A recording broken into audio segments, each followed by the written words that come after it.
Welcome to Choosing to Matter Cocktails with Chris, a space for open, honest, and unhurried conversations. In today's episode, we sit down with someone who's shaping our world with purpose and passion. I'm your host, Chris Lubkeman.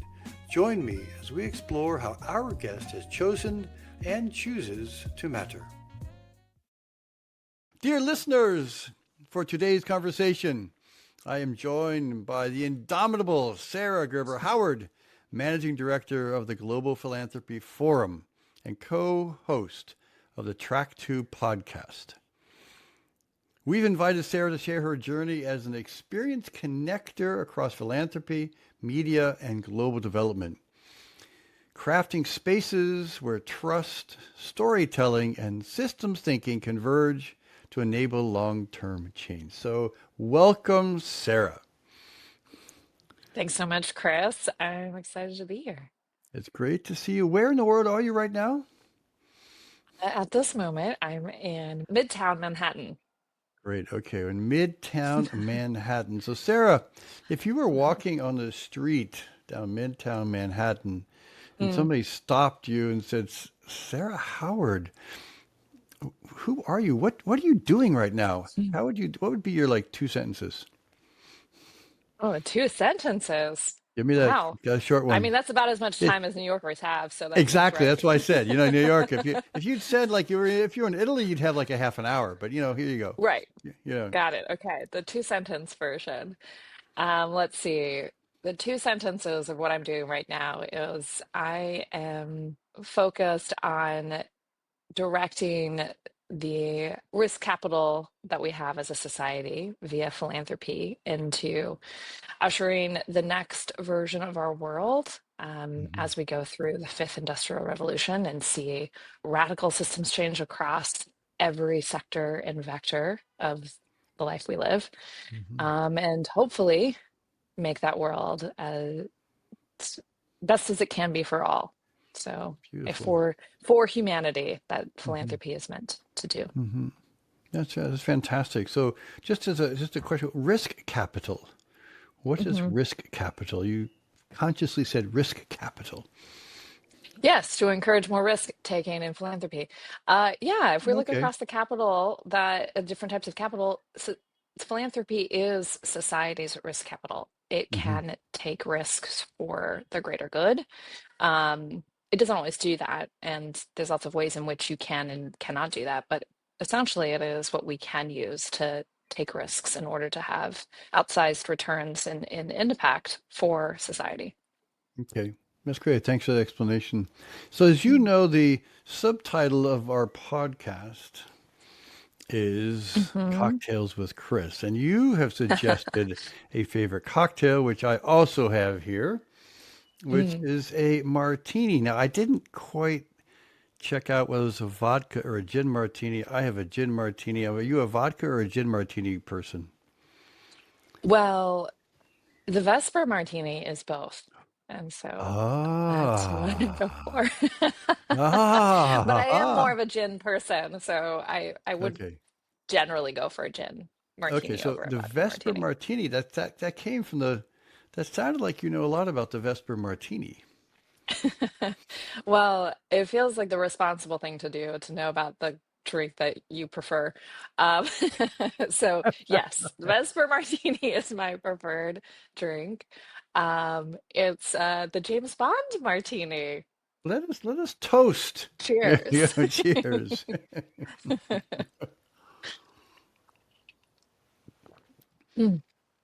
So, is there a special moment where you discovered the martini? Ooh, that's a good question. I'm not recalling it, but I feel like it was recommended to me probably at a bar in New York, most likely. Like that feels right. Um, and I was like, oh, I like martinis. Well, that's exciting. The Lillet Blanc was the right little flavor profile I needed in there to be like, oh, I like this. I think when I'm listening to you, I think you know quite a bit more about cocktails than I do. So this is good to learn. I do know a little bit. I do enjoy a good crafted cocktail. So tell us a little bit more But what is it you actually do today? What is it? Mm. What's sort of a day-to-day world of Sarah in your role right now? Yeah. So, like you said, I am the managing director for the Global Philanthropy Forum, Hmm. and we are a nearly 25-year-old organization that was It's founded in San impressive. Francisco. Yeah, and the vision in the turn of the century was to capture some of the new tech money of the Bay Area and direct it towards international philanthropic investments. And this would have been an era when the global philanthropic sector was nascent and just developing. And the piece that I think is also always helpful for people to have real context of this time, this is in a pre-Gates world. Hmm. Okay, that's Now we important. live in a Gates world. Yes, yeah. Hmm. So it's a really robust sector now, but at the time it was nascent and Gates was involved early on. Like we had sort of all of the names you sort of associate with BEG, global philanthropy, were part of this community as it grew. Hmm. So we had the fortunate position to kind of capture that zeitgeist moment, be the space where those conversations were happening as the community was learning together what this sector would be. So over the last couple decades, we've had the opportunity to be part of what is now a very mature sector. And the last couple of years, there's been various transitions from founder transition to COVID to team transitions, et cetera, et cetera. Hmm. And I had the opportunity to come on and essentially develop and then roll out a chapter two strategy for the organization. Hmm. So, what does the next 25 years look like as we look ahead to 2050, the Hmm. midpoint of this century? How can we be a part of the next phase of maturity for this sector? Interesting. Um, yeah, Hmm. yeah. The circumstances of that have really changed. I'll come back to that. But in 2024, when I was rolling this out, it was a slightly different world when it comes to philanthropy, and I'll get to that later. But the first step of that was going on a listening tour of our community and the sector at large to really understand where we fit into that ecosystem that was super different than when we were founded. Hmm. Because I wanted to make sure this next chapter was strategic for the landscape that we live in now versus the one we were founded in. And on that journey, I developed what was our North Star, and that is to make philanthropy fit for purpose in the 21st century. Great, great And sentence. Great statement. yeah, yeah, it's Mhm. really critical. I have lots of feelings about that I'll get to. But the idea of it is that both structures and culture need to shift in order to be fit for purpose. And part of that is getting people and capital off the sidelines to meet this moment. Philanthropy has a history and culture of more in perpetuity kind of models. Hmm. And like I said earlier, we're really on the precipice of radical change and transformation of um, large scale, actually the largest that we've seen in the history of modern philanthropy. So this is really sort of a first moment. Yeah. If we think about philanthropy coming out of the Industrial Revolution, um, and the Gilded Age, this is really the next phase that has had that radical of a change. So philanthropy itself hasn't experienced this. Um, so getting people and capital off the sidelines to meet this moment is a big part of that fit for purpose Hmm. vision. And then when thinking about fit for purpose and how to be an effective capital deployer of any type in this environment, but in particular philanthropic, I see this through the lens of three uh, essentially pillars, and those are climate change, frontier tech, and the future of governance. Hmm. And Okay. I don't see these as funding areas, even though all three are in many philanthropic portfolios. Instead, I see these as tectonic plates that are reshaping the landscape of the future. Hmm. And in order to be an effective capital deployer, you have to see this across the foundation of the strategy. Hmm. And tectonic plates was really important because that mental image gives the sense that these are not stable things, right? The Yeah. plates are in motion and they also bump up against each other and create additional dynamics. And so the need to be adaptive, the need for um, that agility Hmm. in today's environment is critical. It also forces like a need to be less siloed in grant making approaches or just in program approaches. Like these are really interconnected. Hmm. Um, those changes, challenges, Yeah. opportunities that do fundamentally change how to operate. And that's going to be a hard transition. It's an entirely new muscle group, Yeah. dynamics, etc. I mean, tectonic plates because I think I'm a Californian, and so I think Yeah. it's like deep in my psyche. This metaphor emerged because it's Well, in my DNA.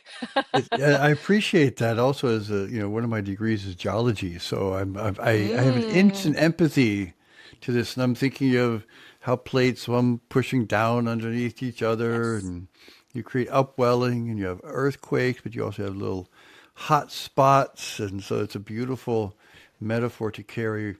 So Sarah, you joined this organization just about a year and a half ago.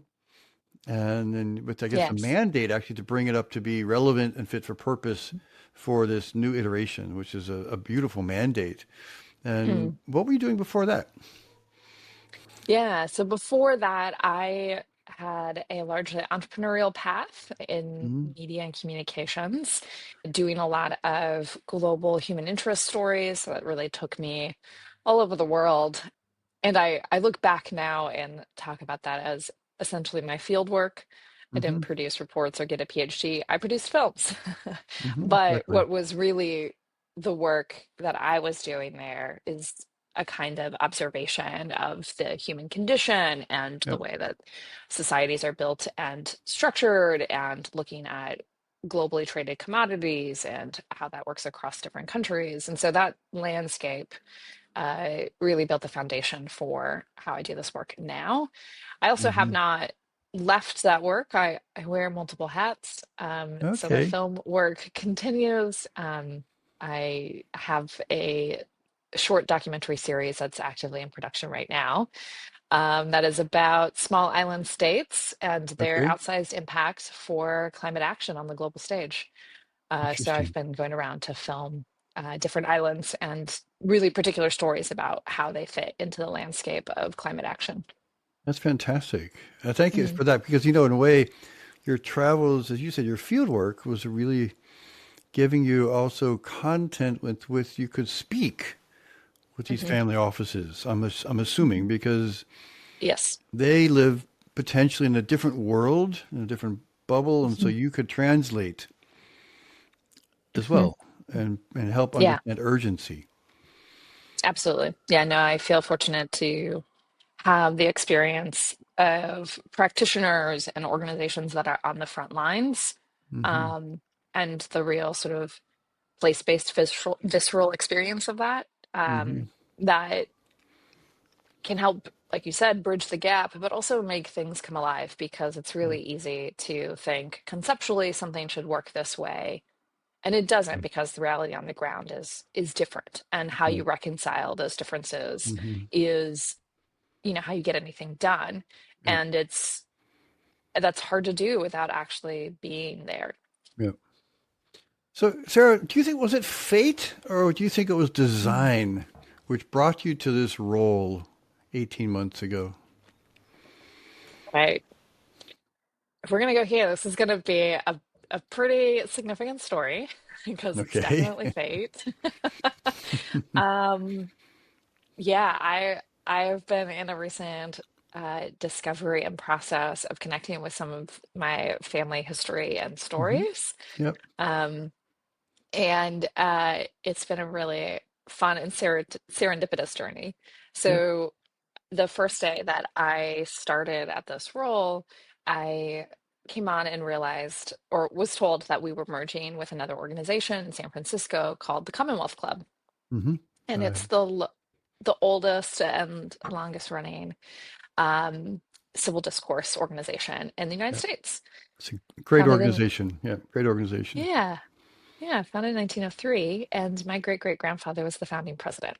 No way. Yeah, yeah. And I had So only cool. recently discovered that. Like Mm. I knew about him and I knew about a good portion of his story. And then I just randomly went online and discovered that he has a Wikipedia page. Because he's a public figure in various ways, and that's how I discovered the Commonwealth Club piece, because that at least had been lost in some of the family history, because not Yep. a lot of my family's not in San Francisco anymore. So that had just been lost to time. So Mm. I'd only recently discovered that, and I Mm. didn't find, you know, I wasn't trying to work at that organization, but then I found myself there, and that is technically where my office is today. So it's hard to ignore, you know, little serendipitous moments like that. But Mm. well, that I find is like a fun story. Yep. It's actually the meat behind it that is the real. Yep. Um, legacy and destiny piece. Hmm. So Harris Weinstock, my great great grandfather, and his brother built a department store in California during the gold rush. And their vision in building this company was to kind of counteract some of the models of the time and the sort of assumptions of how business had to be run in order to be profitable. And we're in the Gilded Age, there is like vicious monopolies. Like it is we've got the transition of the Industrial Revolution. And like there's so much happening at this time. And they felt like they could do it differently. So they did profit sharing with employees, they did continuing education and other resources. And then they also did transparent pricing for consumers and customers, which was a particularly big deal in California because price Wow. gouging was wild. Hmm. Most miners lost or spent all their money on just buying everyday items because of the price gouging. So that was the foundation that they built their business on, and it was very successful. So that kind of mentality of we don't have to do things the way they've been done, that it's possible to do it a different way, really set the foundation for their work and then continued on. So Harris went in the direction of the relationship between labor and employees at a time of high strikes. There's a lot that we didn't yet know how to work through in terms of labor's relationships, right? Hmm. We didn't have any of the labor laws at that time. So he spent 2 years traveling the world studying those relationships in different cultural contexts Mm. and came back and gave a report to the governor of California. Then he got tapped by Woodrow Wilson to be on the first ever commission of labor in the United States. And that those 8 commissioners spent 2 years setting the conditions for our labor practices that still are how we operate today. Interesting. And I find it really powerful. And I was really like digging deep into this as I was preparing for our annual summit.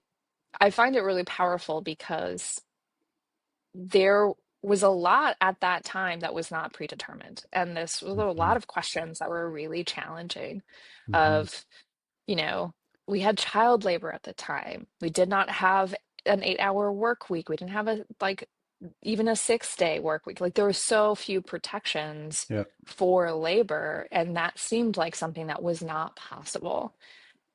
But it was Yeah. because a few Totally. people were determined that that could be a reality. Hmm. And we sit at a similar precipice when it comes to just radical change in our world, but even just radical change in the nature of labor.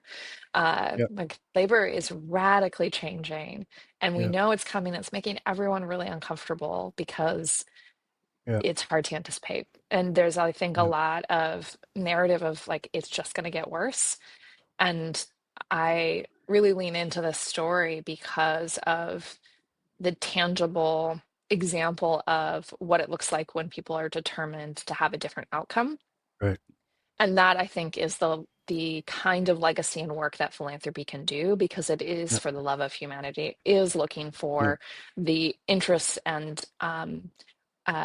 rights of people against other forces, whether nefarious or not. Just Yeah. what is going to be best for the stakeholders that usually have the least say and power in the Yeah. system.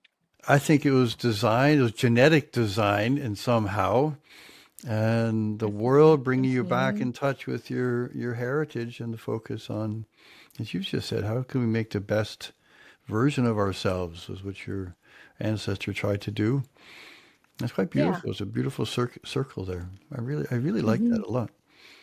Now, if we would go back, you said you grew up in California. If we would go back to Yes. your 18, 19, 20-year-old self, Mm. what was Sarah's future going to be then? Ah, so in college, I was on a mission to understand these, what I saw were two potential paths. Okay. And I asked every single one of my professors this question, which was essentially to take the academic ivory tower sort of observer of life path, like almost more of the hermit, but like interior Mm-hmm. version, Yep. or be out in the world and really engage with the impact and like what is happening, the like get your Yep. hands dirty version. And so I spent 4 years asking every single one of my professors that and what their answer was, and wrestled regularly with which path I wanted. There was definitely an academic path for me, Sure. and I could see it was super tangible. And I just ultimately couldn't say yes to that because I felt like Mm. I wanted to get my hands dirty, roll up my sleeves, and really be in the world, Yeah. not observing it only and writing about it. So that's what I was spending a lot of time thinking about when I was 18 and 19. And I That's still do great. today. I regularly have that tension of I half the time I just want to be a hermit and like, I don't know, write a book. Well, I can again I can empathize with that, Sarah, very much, and it's great that you are not a hermit, but sometimes you do need to get your thoughts out. I mean, this is the other Yes. thing in the ivory tower, as it's called. It's you just space in a place to have deeper thinking, time to think, and so how do we find that time to think? So then, after you graduated, is that Mhm. then you decided on? You said getting your hands dirty, getting out into the field. Where did that take you? Mhm. Um, it took me to South Sudan. That's not an That easy was my place. no, no. It took me straight to South Sudan. And that was in the period between referendum and nationhood. So Okay. when South Sudan had just voted to secede and before they had officially become a nation, and around the time there was conflict on the border. Um, Mm. so yeah, that was my quick deep dive into the world of development and global systems and influences of various nations. I had sort of firsthand look at the what is it, Yeah. belts and roadways strategy of China. Yeah, Yep. I saw a lot of very close, very quickly. Hmm. And the really at the core of that, and the reason that I was there was working with a Sudanese lost boy who was returning to his village to build a school. And I think that the thing that really shapes my work and perspective on the world is this power of people who return to their communities to Hmm. reinvest. Um, and that is I actually think, a category that is often missing and in sort of in between all of the other systems is just the role individuals play and the choices they make in their life to give back and to reinvest. Yeah. And it's often those who have, for various reasons, had to leave their community or chose to leave their community and who want to bring the things that they've learned and discovered to make their community better. Yeah. I have many of those stories in the body of work that Yeah. I've done since then, and it captures me in terms of what purpose and potential there is as an individual to have an impact on the world. I think that's beautiful. And so it has a certain tension with it as well, because Mm, when you go away, you have gone away. You have left, either yes. by choice Hmm. or by not. You have left, and you've left those behind, and Hmm. but you come back a different human. Your context is different. So Hmm. Hmm. you want to do good, but maybe you're not quite seen that way. Yeah. Yeah, absolutely. It's definitely complex. People can have their own feelings about what that means and Mm-hmm. judgments of it and what it looks like. And I think it requires the real, like, let the work speak for itself scenario and Mm-hmm. a need for humility and letting go of the ego. I mean, like, well, the only way to really prove that out is to show up and do the work and let that be what people judge you by. Yeah, I hear you. That's good. So let's bring right into the future, Sarah. That was sort of your South Sudan phase.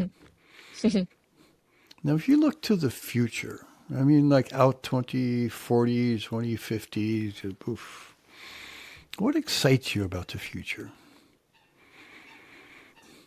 Mhm. 'Cause, the future can be a weird place. At the moment, we Yeah. can get really wrapped up in the things that worry us. Hmm. But what are some of the things which excite you? Some of the positive aspects that. I think that what excites me the most is the potential we have to shape a values-based future that Hmm. I think, have incrementally made progress on in the last several centuries, really. And Mm-hmm.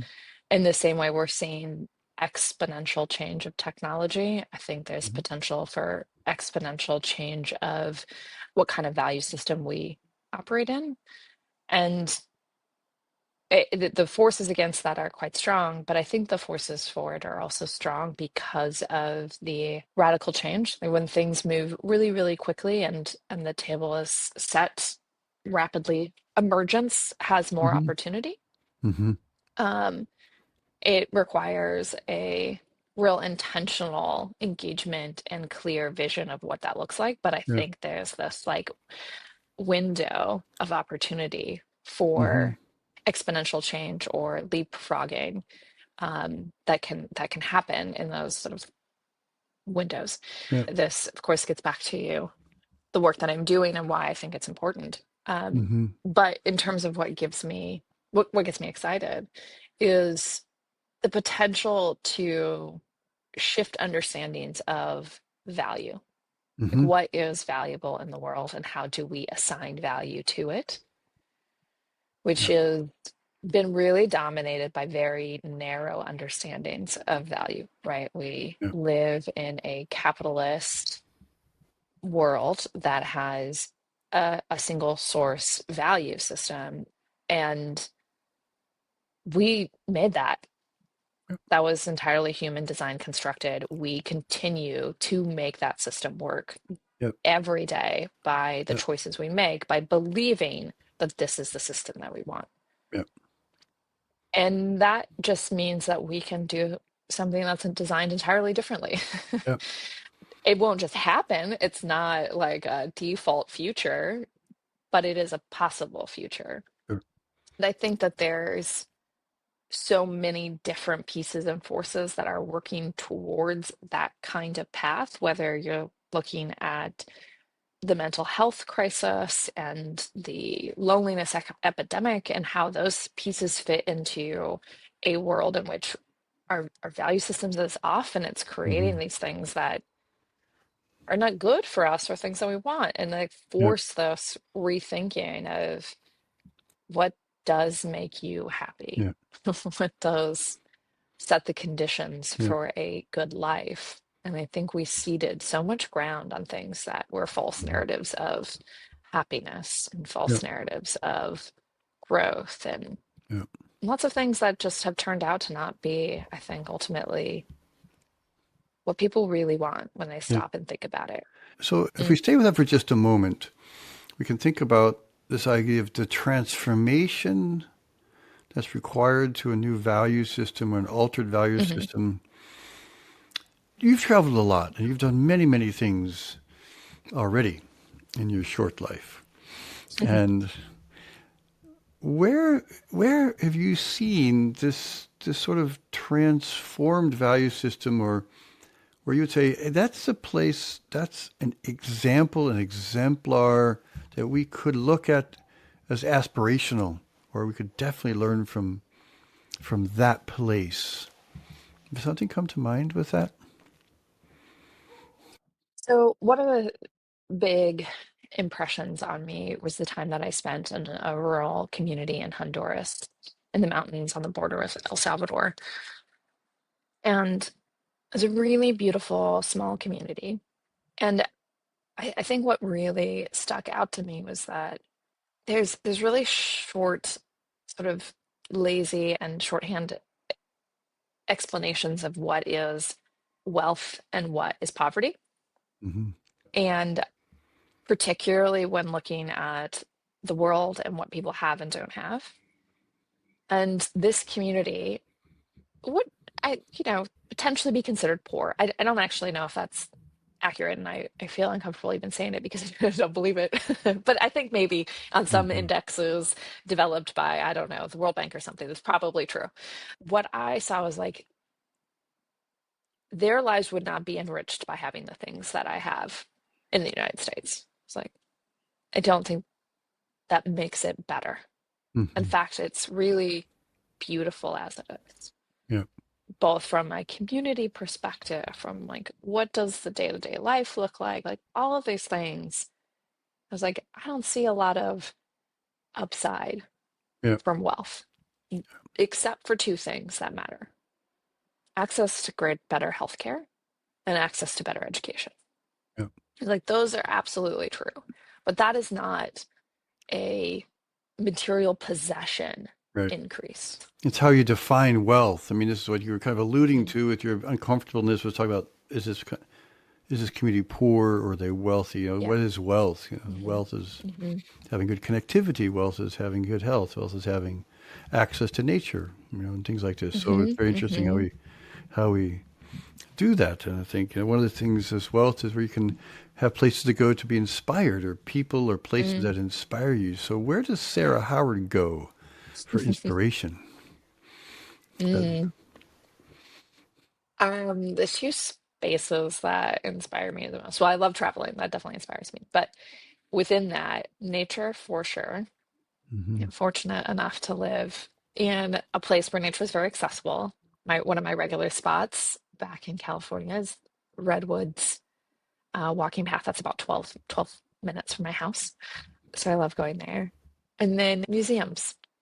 Hmm. Museums Huh. are definitely my other space for inspiration on a couple of levels. One, I think the actual environment of museums set a sort of reverence that Mm-hmm. I enjoy and Yep. sort of forces a different pace and rhythm to engaging with the world around me. And then art as a window into understanding the world and perspective of Mm-hmm. it, interpretation of it, experience of it, always helps me see something differently or have a Mm-hmm. new perspective on something.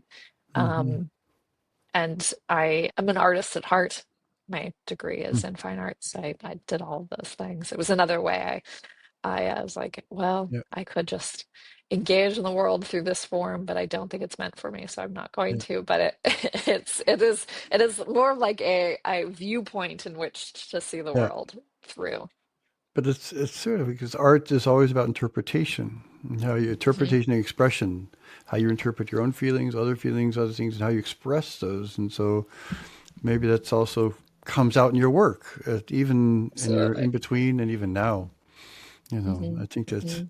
because the cool thing about art, when you go into a museum, you are not the same person as each time you go. Yeah. Literally, physically you're not, because our body changes constantly. New blood cells, new neurons, and we've learned something or forgotten something. So each time we go, we're a Mm. different person, which Mm. is so it's quite interesting with that when we think about how we are always in changing. So Mm. when you I think, yeah, go ahead. No, it's just I've been reflecting on that recently in terms of engaging with literature, poetry, prose, Hmm. and like how when you return to something, you also experience it differently. And there's a ritual in that. And I think we're in an era of just hyper information. So the practice of returning to something is rare because it's more about new information, Yep. more about consuming what is just coming out. But this ability to return to the same novel or read the same poem Mm. or go to the same museum, and that like regular return offers a different experience than when you just get new information. That's really interesting. I haven't really thought about that because I recently have been reading Kim Stanley Robinson's Mm, books again. And hmm. and it seems like each time I read Ministry for the Future, and I've read it now 5 times, Wow. and yep, and each time I read it, it's like I find something else in it, Mm, right? And this is mm, what's fascinating to me is like, okay, I'm reading yeah. this for the fifth time. How did I not read this before? Hmm. Hmm. Yeah. Yeah. It's a practice that I think has really been lost, Yeah, I but like that. has been something we've done as Yeah, humans, I think, for a really long time, especially yeah, if you look at religious contexts and the returning to sacred texts. That those just part of yeah, life that people are really used to. yeah. That's fascinating. So, where do you think Sarah's going to be in like another 5 or 10 years? You've got a This is fascinating this. trajectory.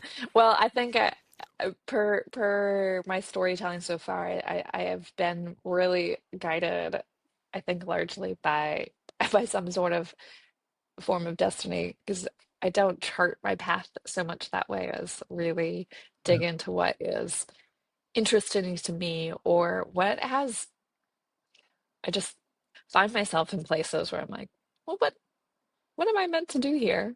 that's cool. And usually I can answer that question at some point. It might be a little afterwards, but it's an active process of answering that question.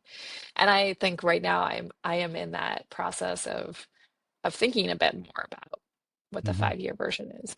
And the thing that's actually been coming up is that return to the question I was asking when I was 18 or 19, which is why Oh, I thought it was really interesting. interesting that you asked that, because Yeah, I've been thinking a lot about that. I think where I've gone up until now has been a lot more of a juxtaposed choice between those two paths. And I think right now it is about integrating the two and sure. finding a balance Hmm. for, like you said, that deep work and the ability to process thoughts and externalize them, because I actually think that's what I meant to do now, Hmm. um, in a way that I haven't done in the past. And Hmm. so that is going to require a different routine that does have more intentional spaces for reflection and output. I think I've been really good at spaces for reflection, but they've just been for me. And I think now those Yeah. reflection spaces are actually meant to be output, and that's a new muscle. Um, Hmm. in terms of my voice. I've done it for others. I've Okay. produced Yeah. that kind of output for Yeah. others in the material that I've done, but Yeah. I've been behind the scenes largely. And so now it's time to weave that into a story which is Sarah's story and not the story of the individuals, the documentaries, which are also weaving. Hmm. But Hmm. that's Hmm. interesting. Hmm. Mm. Does that make you comfortable or uncomfortable when you think about that? Uncomfortable.